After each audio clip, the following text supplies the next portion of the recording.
Hi everyone, मेरो नाम Sandhya र Gadgets in Nepal को नयाँ भिडियोमा स्वागत छ। So company claims that this product have 700 plus active modes अनि 30 मिनेटमा चाहिँ यो full charge हुन्छ and that lasts up to 1 week. I'm talking about boAt Xtend Sport watch. So boAt is an Indian company जुन चाहिँ 2014 मा सुरु भएको थियो, obviously in India, right? So सुरुमा चाहिँ उनीहरूले audio products good looking एकदमै बजेटमा आउने audio productsहरु सेल गर्थे भने अहिले बिस्तारै चाहिँ आफ्नो पोर्टफोलियो बढाउनलाई उनीहरूले चाहिँ डिफरेन्ट भेराइटिजहरु मार्केटमा लिएर आएका छन्। साथै उनीहरू नेपाली मार्केटमा आएको पनि लगभग 1 वर्ष जति त भइ नै सक्यो।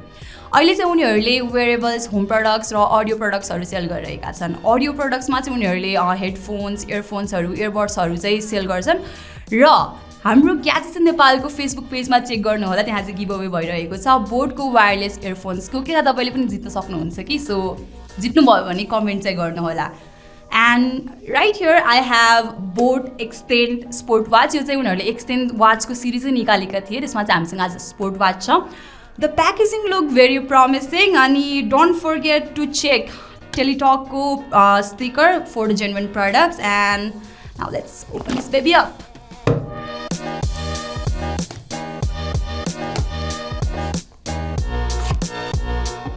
So we got the watch in blue.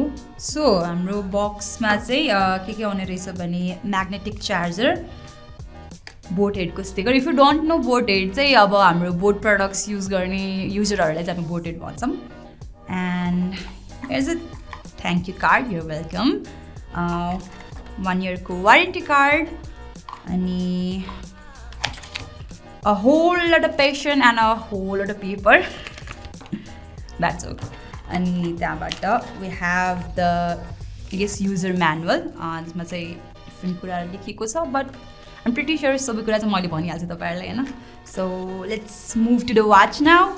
So I've got the watch, हैन, मैले निकालिसकेँ। अनि यो वाच चाहिँ कम्पनीले 3टा कलरमा डिस्ट्रिब्युट गरिरहेको छ, क्लासिक ब्ल्याक, कुल ब्लू र ash and grey. And you can probably tell यो कुन कलर हो भनेर, है। Satisfying.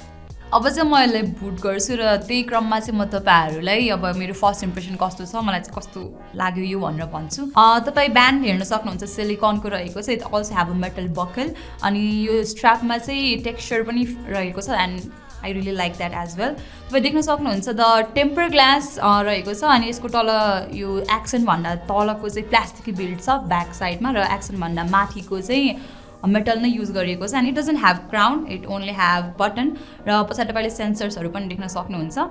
So overall it looks good, it looks very sporty as well. So moving on to display चाहिँ 1.69 इन्चको रहेको छ and as you can see square सेपमा छ विथ राउन्डेड कर्नर्स। अल्सो यो वाचमा चाहिँ 2.5D को कर्भ एजेसहरू रहेको छ and as you can see HD resolution भएको कारणले चाहिँ यसको पिक्चर्सहरू, टेक्स्टहरू चाहिँ एकदमै भाइब्रेन्ट, एकदमै बुझिने खालीको पनि आएको छ। बट यसको चिन चाहिँ अलिक मोटो छ, प्लस बेजल्सहरू पनि ठिक भएकोले चाहिँ असिमेट्रिक लुक पनि प्रोभाइड गरिरहेको छ। Plus a point to consider, यो चाहिँ एमुलेट डिस्प्ले पनि होइन। As I said earlier, this watch has 700 plus active modes, तर वाच इट्सेल्फमै चाहिँ 20वटा मात्र म्याक्सिमम मेजर एक्टिभिटिजहरू रहेको छ। तपाईँले चाहिँ वकिङ, साइक्लिङ, इभन कबड्डी सुद्धा पाउन सक्नुहुन्छ वाचमा। या फिर तपाईँले अरू एक्टिभिटिजहरू चाहनुहुन्छ भने चाहिँ एपको थ्रुबाट, बोAt क्रेस्ट एपको थ्रुबाट चाहिँ तपाईँले एक्सेस गर्न सक्नुहुन्छ, जुन चाहिँ तपाईँले म्यानुअलमा क्युआर कोड, इभन वाचमा पनि क्युआर कोड पाउन सक्नुहुन्छ र त्यहाँबाट चाहिँ प्ले स्टोर, एप स्टोरबाट डाउनलोड गर्न सक्नुहुन्छ। कम्प्याटेबिलिटीको कुरा गर्ने हो भने this watch is compatible with Android 7.0 and अबभ and iOS 13.0 and अबभ। Also this watch has the Bluetooth 5.0 version, जसले तपाईँको आफ्नो फोनसँग पेयर गरेर चाहिँ फोनको कल, एसएमएसको नोटिफिकेसन चाहिँ वाचमै पाउन सक्नुहुन्छ। स्याडली वाचबाटै चाहिँ तपाईँले कल रिसिभ चाहिँ गर्न सक्नुहुन्न। Now let's talk about the health features. Since it's a sport watch, यसमा हुनै पर्ने केही हेल्थ फिचर्सहरू छ कि छैन। So there are heart rate monitoring, SpO2 blood level oxygen monitoring, temperature measurement, sleep measurement and also guided breathing mode.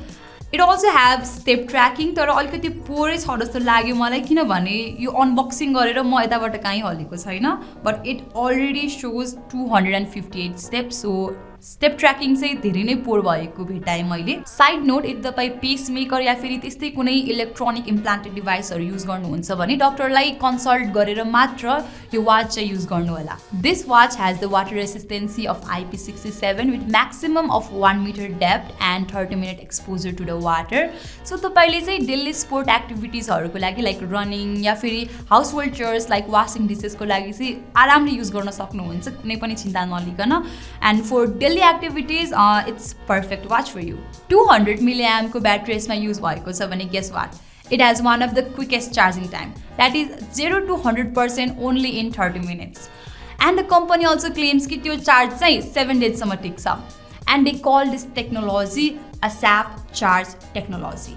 And talking about user interface, it has very smooth and responsive interface with monitoring features on the swipe as well.